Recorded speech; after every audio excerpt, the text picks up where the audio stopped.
एक चीज जो हर इंसान को बराबर मिली है वो है टाइम। हर इंसान के पास 24 घंटे हैं, चाहे वो अंबानी हो, अडानी हो, स्टीव जॉब्स हो या कोई भी एवरेज इंसान। कि ये जो टॉप 1% सक्सेसफुल लोग हैं, इनके पास इस 24 घंटे में सारी चीजें मैनेज करने के लिए समय कैसे बचता है। मुझे भी ऐसा ही लगता था जब तक मैंने इन चीजों के बारे में नहीं सीखा।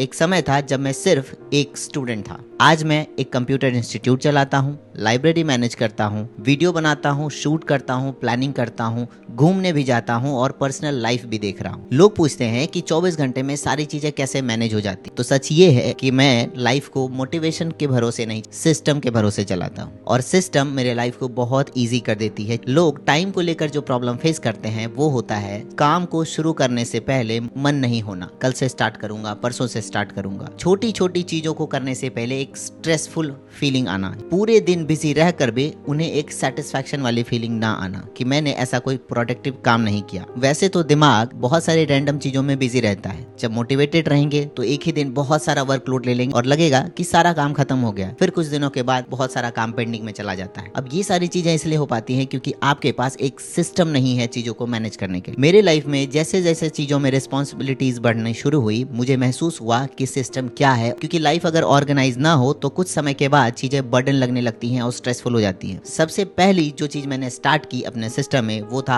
Morning momentum. मॉर्निंग मोमेंटम क्या है? अगर आप दिन शुरू होते ही सबसे पहला एक ऐसा काम स्टार्ट कर देते हो जिससे आपको कंप्लीट फील होता है, उसे कहते हैं मॉर्निंग मोमेंटम, जो डिफेंस में बोली जाती है और ये उनका रूल है। Make your bed first. जब मैं सुबह उठता हूँ तो कोशिश करता हूँ सबसे पहले अपने बेड को ठीक कर लूं, क्योंकि जब मैं सोकर उठूंगा और एक काम कंप्लीट करूंगा तो मेरा दिमाग रेडी हो जाएगा कि मैंने एटलीस्ट एक काम को कंप्लीट किया। दूसरा, मैं क्लासेस के टाइम को फिक्स करता हूँ। जैसा कि मैं कंप्यूटर टीचर हूँ तो मैं कोशिश करता हूँ सुबह की क्लास को ऐसे टाइम पे रखूं जिसकी वजह से मुझे 5 बजे एटलीस्ट सुबह उठना ही पड़े। मैं चाहूं तो क्लास का टाइम 10 बजे कर सकता हूं ताकि मैं 8 बजे सोकर उठूं और 10 बजे क्लासेस ले सकूं, लेकिन मैं जानबूझकर मॉर्निंग क्लासेस रखता हूं क्योंकि सुबह का डिसिप्लिन आपके पूरे दिन को ऑर्गेनाइज्ड बना देता है। आपका पूरा दिन एक स्मूथ फ्लो में चलने लगता है। मैं रात को ही डिसाइड कर लेता हूं कि मुझे क्या काम करने हैं। इसके लिए मैं स्टिकी नोट्स का इस्तेमाल करता हूं या इस तरीके से एक बोर्ड बना लेता हूं जो मेरे बेड के ठीक बगल में होता है। दूसरा, माइक्रो टाइम का यूज करना। माइक्रो टाइम क्या होता है कि पूरे दिन में एक छोटा छोटा टाइम का ऐसा गैप बनता है जिस समय में हम हमारे चीजों को बस अननेसेसरी चीजों में उलझा देते हैं। उस टाइम को हम या तो फोन स्क्रॉलिंग में लगा देते हैं या फ्यूचर की टेंशन में, बीती हुई बातों को चिंता करने में, ये सब सोचने में हम लोग उस समय को व्यर्थ कर देते हैं। लेकिन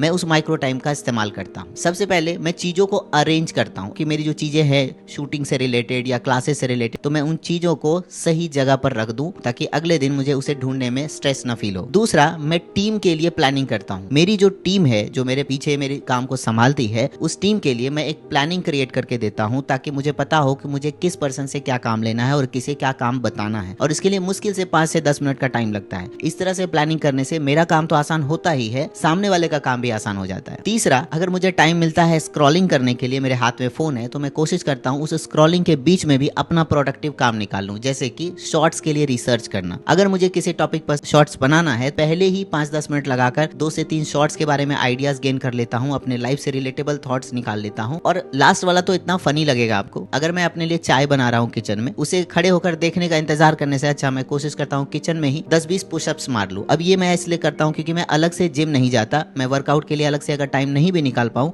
तो मेरे ब्रेन को एटलीस्ट फील हो कि मैंने अपने बॉडी के लिए कुछ तो ऐसा किया जो मेरे लिए बहुत जरूरी था। नेक्स्ट जो पॉइंट है वो है डिसीजन फटीग। डिसीजन लेने से पहले एक भारीपन का एहसास होना। मुझे ना छोटी छोटी चीजें डिसाइड करने से पहले बहुत स्ट्रेस फील होता था और मुझे बहुत टाइम लगता था। सुबह उठ के क्या क्या काम ऐसे हैं जो इंपॉर्टेंट वर्क है, मैं रात को ही स्टिकी नोट्स में उसे लिख लेता हूँ। एटलीस्ट 3 ऐसे इंपॉर्टेंट काम को लिख लेता हूँ जो मुझे अगले दिन करने हैं। मुझे वो फटीग फीलिंग नहीं लेनी कि सुबह उठ के मुझे क्या करना है। डिसीजन मैनेजमेंट भी मेरा काफी आसान हो जाता है क्योंकि ये एक सिस्टम क्रिएट कर देता है। नेक्स्ट जो पॉइंट है वो है गुड मैनेजमेंट। आपकी मदर आपके किचन को इतने अच्छे तरीके से मैनेज करती है कि आप चाहो तो उसे अपने लाइफ में मैनेजमेंट सीखने के लिए इस्तेमाल कर सकते हो। जैसे हर मदर को ये पता होता है कि किचन में क्या बनना है, कब बनना है, एक काम के साथ दूसरे काम किए जा सकते हैं। और इसलिए आपको बाहर से देखने में चीजें बहुत एफर्टलेसली दिखती हैं कि बहुत आसानी से चीजें हो गई, क्योंकि उन्होंने मैनेजमेंट अच्छा किया था। मैंने ना ये चीज अपने पापा से सीखी है। काम से वापस लौटते हैं तो वो खाना बनाते समय अगर चावल या दाल बना रहे हैं, उस टाइम पीरियड को नहाने के लिए, फ्रेश होने के लिए, कपड़े को आयरनिंग करने के लिए,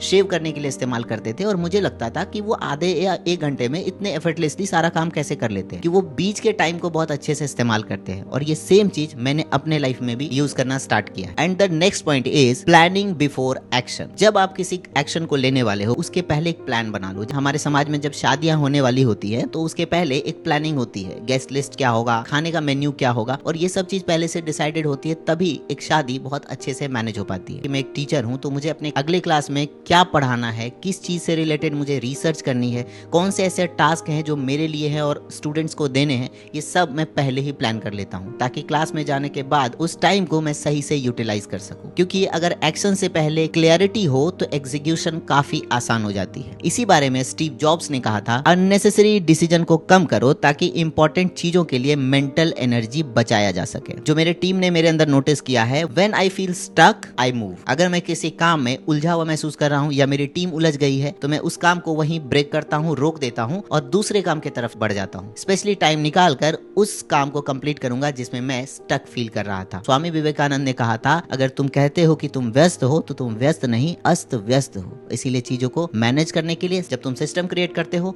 तो तुम्हें चीजें याद नहीं रखनी पड़ती और सारी चीजें एफर्टलेसली हो जाती है। अगर तुम्हें भी अपने लाइफ को ऐसे ही गुड मैनेजमेंट में लाना हो तो कमेंट में लिखना सिस्टम। मेरा नाम है Bhargav Suryavanshi and this channel is all about change today win tomorrow.